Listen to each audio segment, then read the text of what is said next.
maanta waxaan la joognaa Ahmed Ducaale oo ah aasaasaha ururka la yiraahdo Children of Somalia ama caruurta Soomaaliya. Ahmed Ducaale waxaad noo sheegtaa sababta aad kamanigan u abuurteen ururkan u abuurteen. بسم الله الرحمن الرحيم السلام عليكم ورحمة الله وبركاته ولا لواد محسن تهاي إن وحنا أساسنا أورك كان إن لابد يكون طبعا كي لقصوا بلعبة أيام سوماليا كلها لعبن هي دل مركي ولبعتها بربك كل على سوماليا وكلته كل عيا دبوا لسا أساسا سويدي وحد دبوا لسا ضد كقول شيء دلكاس سيدا بقول لسا محيس كل لسا بال سويدي waxa ugu habboon oo ugu sugan ee lagu dhisi karo dalka waxa weeye aqoonta xageeba ka imaanaysa aqoontu waxay ka imaanaysaa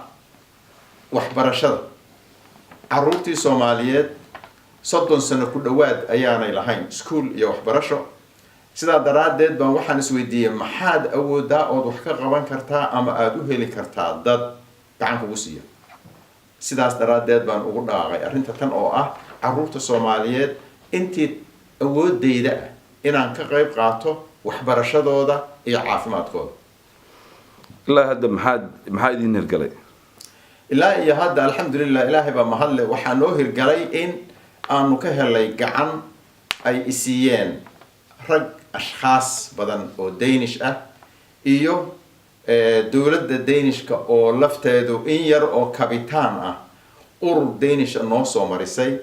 balse tan ugu weyna aanu helay waxa weeyaan dad badan oo magac leh oo maalqabeena oo Danish ah ayaa u bogay oo ku qancay habka aan doonayo inaan waxbarasho Soomaaliya ka dhiso ka sameeyo waxaana noo hirgalay hadda in aan iskuulkii u horeeyay aanu aasaaskiisii bilowna iyo dhismihiisii qorshahayaguna uu yahay 2 sano ee soo socota ilaa 20 iskuul inaan ka dhisno Soomaaliya oo dhan higsigiinu ma Soomaaliya idil baa mise waa meel gobol qura maadaama uu ururka magaciisu yahay caruurta Soomaaliyeed Children of Somalia ama se COSFO marka la soo gaabiyo waxa weeyaan Soomaaliya oo dhan caruurteeda gobol kasta iyo tuulo kasta oo suurtagal ay tahay in aanu si nabadgelyo ah wax uga qabanno ama wax ula qabanno مشروع يجو وحكوسليسين يهاي وحقبصو أنكو كردية أما سوح لا إمو أن وحكو قدره مجالك استأي أن دون إنه إن نقدس إنه سكول وحا أهل جماعة مرمان أو أساسيا نوع مبدأ إن أي مجالات برشة الدجاني أي ديار وجهين إن كغير قاطان اسمها سكول كاس. أوكي معاد أبا أنتي نسيت أوجرتان ماشى أديك سنتين. وحنا أبا هنهاي أو أهل جماعة مرمان إن أنه هلا الله بشيء. كو dadka Soomaaliyeed ee ku dhaqan qurba-joogta Soomaaliyeed in ay gacan siiyaan in ay ka soo qayb galaan foundationka ururka dhaqaale lagama doonayo sidaas si lagu buuxiyo shuruudaha sharciga dalkan Denmark ayaa waxay tahay khasab si ay sharikadaha iyo ashxaasta Danishka oo maalqabeenta ah ay nagu siiyaan gacanta aan u baahanahay ilaa ay haddana aan wax badan ka helay in ay maxaa la yiraahdaa dad badan oo Soomaaliyeed ka yareen 301 qof inay ka yihiin xubno ururka ayaa ah laga maarmaan si ay sharikadaha iyo ashxaasta Danishka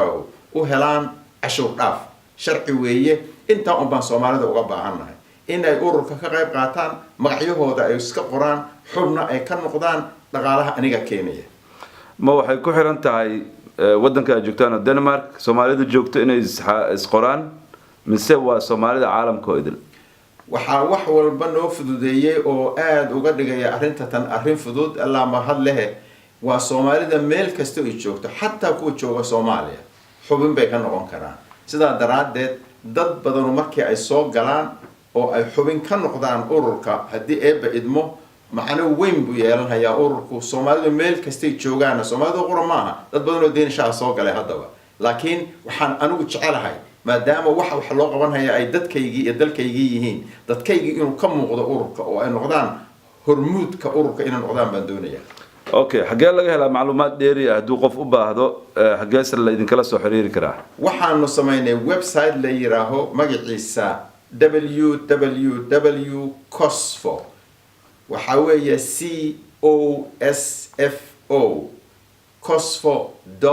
cosfo.org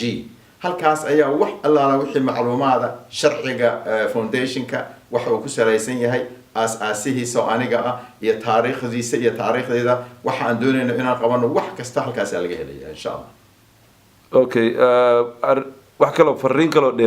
dheeraad ah oo aad rabto inaad gaarsiiso ummadda Soomaaliyeed ama aad isleedahay waanu ka tagnay ma jirtaa waxaan doonayaa dadka Soomaaliyeed oo walaalaha iyo meel kasta oo dunida ka joogaanba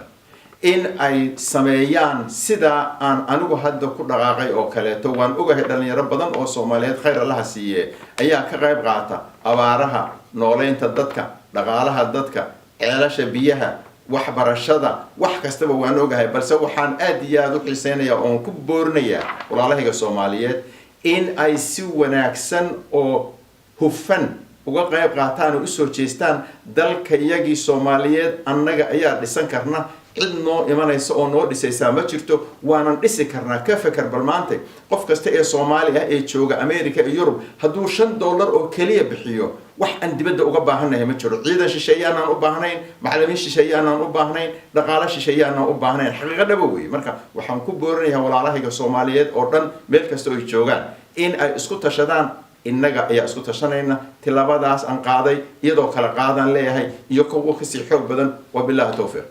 aad iyo aad baad umahadsantahay Axmed Ducaale waana ku mahadcelinaynaa interviewga aad na siisay adiga mudan